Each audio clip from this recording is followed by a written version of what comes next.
देखिए, सूची कह रहे हैं दूसरे का बिना दिए भी पुण्य पाप कैसे मिलता है। इस संबंध में एक प्राचीन कथा है, वो बतलाते। पूर्व समय में उज्जैनी का रहने वाला धनेश्वर नाम का ब्राह्मण ब्रह्म कर्म से भ्रष्ट पापी दुष्ट था। ब्राह्मण रस कंबल चमड़ा बेचने वाला, झूठ बोलने वाला, वैश्यागमन करने वाला, मदिरा पीने वाला और जुए में वो आनंद मग्न रहता था। खरीदने बेचने के लिए देश देशांतर में घूमता था। एक बार वह माहिष्मती नाम की नगरी में आया, जिसे महिष नाम के राजा ने बनाया था, इसीलिए उस नगरी का नाम माहिष्मती है। जहाँ पाप नाश करने वाली नर्मदा नाम की नदी शोभायमान। महाधनेश्वर ने अनेक ग्राम के मनुष्यों को देखा कि कार्तिक के महीने में नर्मदा नदी के तट पर कार्तिक के भक्त स्नान करने के लिए आ रहे हैं। बहुत बड़ी भीड़ लगी है, खूब मेला लगेगा। तो होता मैं भी यहीं रहूं, मैं अपनी वस्तुओं को बेचूंगा।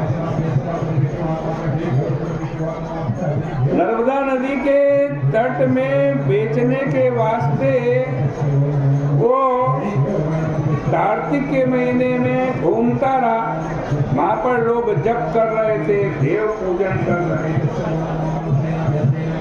उन ब्राह्मणों को देखा उसने, कोई पुराण बाच रहा है, कोई सुना रहा है, कोई सुन रहा है, कहीं नृत्य हो रहे हैं, कहीं गीत हो रहे हैं, कहीं विष्णु भगवान की स्तुति हो रही है। कोई कोई विष्णु जी की मुद्रा छाप से चिन्हित माला तुलसी धारण किए हुए ऐसे लोगों को तमाशे की तरह धनेश्वर ने देखा। वहाँ घूमते दर्शन स्पर्शन और बात करते हुए उसने विष्णु भगवान का नाम भी सुना। इस प्रकार एक महीना वही रहा। कार्तिक महीने की उद्यापन विधि को भी देखा। पूर्णिमा में गौ ब्राह्मण का पूजन, दक्षिणा भोजन, दीपदान देखा। शाम को महादेव के वास्ते किया गया दीपदान का उत्सव देखा। देखो, कार्तिक महीने की पूर्णिमा की तिथि को भगवान शंकर ने त्रिपुरासुर नाम के दैत्य को मारा था। इसलिए भगवान शंकर के भक्त उत्सव मनाते हैं, दीपोत्सव होता। आज दीपक जलावे और दीपक जलाते हुए दीपदान करते हुए मंत्र बोले। कार्तिक महीने की पूर्णिमा की रात्रि को कीटा पतंगा मशकाश्च वृक्षा जले स्थले ये विचरन्ति वीरा दृष्ट्वा प्रदीपं न च जन्म भागिनो भवन्ति नित्यं स्वपचोऽपि विप्रः। दीप जलाते हुए मंत्र बोले देवता के मंदिर में, या हम जहाँ दीप जला रहे हैं, कोई कीड़ा हो, कोई पतंग हो, कोई मच्छर हो, वृक्ष जल में रहने वाले जितने भी प्राणी हैं, जितने भी प्राणी इस दीप को देखें वह जन्मधारी नहीं हो, चांडाल भी ब्राह्मण हो जाए, विष्णु भगवान ने इसी पूर्णिमा के दिन शंखासुर से सताए हुए देवताओं को वरदान दिया था तथा मत्स्यावतार रूप धारण किया था। तो कार्तिक महीने की पूर्णिमा के दिन हवन जप यज्ञ सबसे अच्छे फल की प्राप्ति होती है। उस धनेश्वर ने सारी क्रियाओं को देखी।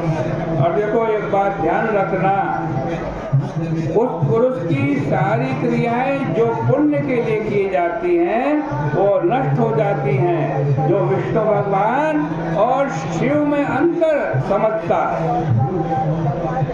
उस स्थान पर धनेश्वर ने सब कुछ देखा। फिर अंतिम दिन क्या हुआ, एक भयानक काला सर्प आया और उसने धनेश्वर को काट लिया। धनेश्वर पीड़ित होकर भूमि पर गिर पड़ा।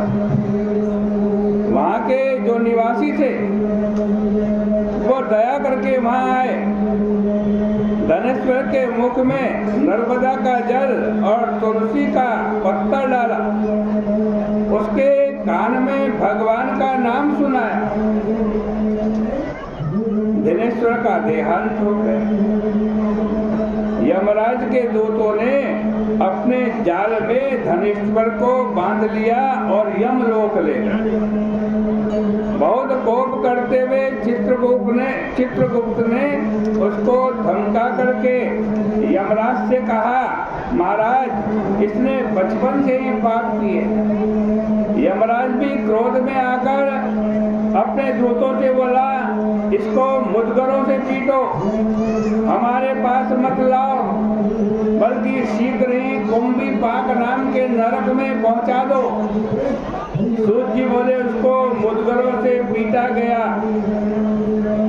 कुंभी पाक नाम के नरक के अंदर उसको उबलते हुए तेल के कढ़ाई में छोड़ा और जैसे ही धनेश्वर को तेल के कढ़ाई में छोड़ा, वो गरम गरम तेल गंगा जल के समान शीतल हो गया, जैसे प्रहलाद जी के लिए अग्नि शीतल हो गई। यमराज के दूत उस सारे दृश्य को देखकर आश्चर्यचकित हो गए तथा सारा वृत्तांत यमराज से कह सुनाया। इस विस्मय की बात को सुनकर यमराज भी विचार मग्न हो गए। नारद मुनि जी भी उस समय आकर के पधारे। नारद मुनि जी जिनको यमराज द्वारा पूजा गया है, यमराज से कहने लगे, महाराज क्या? यमराज ने पूछा, महाराज क्या बात है, धनेश्वर को कोई नरक की यातना नहीं मिल रही? नारद जी ने कहा, देखो भाई, धनेश्वर नरक के भोग के योग्य नहीं है। इसने अपने जीवन के अंत में जो पुण्य किया है वो नरक से मुक्ति दिलाने वाला है। यदि पुरुष किसी पुण्य करने वाले पुरुष को देख ले, उससे स्पर्श पा जाए अथवा उससे वार्तालाप करे तो उसके पुण्य के छठे भाग का वो अधिकारी हो जाता है। इस कारण ये भी पुण्यवान है क्योंकि इसने कार्तिक मास का व्रत करने वाले बहुत से पुरुषों का सत्संग किया। इनकी सेवा करने वाला यह संपूर्ण व्रत को प्राप्त होता है। इससे जो पुण्य प्राप्त होता है उसकी कोई संख्या नहीं। विष्णु भगवान उन पुरुषों के समस्त पाप भस्म कर देते हैं जो कार्तिक का व्रत करते हैं। अंतिम समय में विष्णु भगवान के भक्तों ने नर्मदा के जल सहित तुलसी का दल इसके मुख में डाला, विष्णु भगवान का नाम इसके कान में सुनाया, इसलिए इसको उत्तम गति मुक्ति प्राप्त होगी। नारद जी इस प्रकार कहकर यक्ष लोक चले गए तथा धनेश्वर यक्ष लोक में जाकर यक्ष बना। कुबेर का अनुयायी यह धन यक्ष के नाम से प्रसिद्ध हुआ। उसके नाम से अयोध्या के अंदर भगवान गदाधर ने तीर्थ किया। जिस पर विष्णु भगवान की कृपा होती है उसे नरक नहीं मिलता। जैसे गीले और सूखे पापों से मनुष्य नरक को प्राप्त होता है, वैसे ही पुण्य कर्म से स्वर्ग प्राप्त होता है। कामना रहित जो पाप है वह सूखा है और जो सकाम भाव से पाप किया जाता है वह गीला है। कार्तिक मास का व्रत ऐश्वर्य को देने वाला तथा मोक्ष को प्रदान कराने वाला है।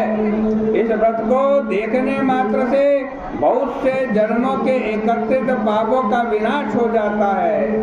यह सब कार्तिक महीने का प्रभाव है।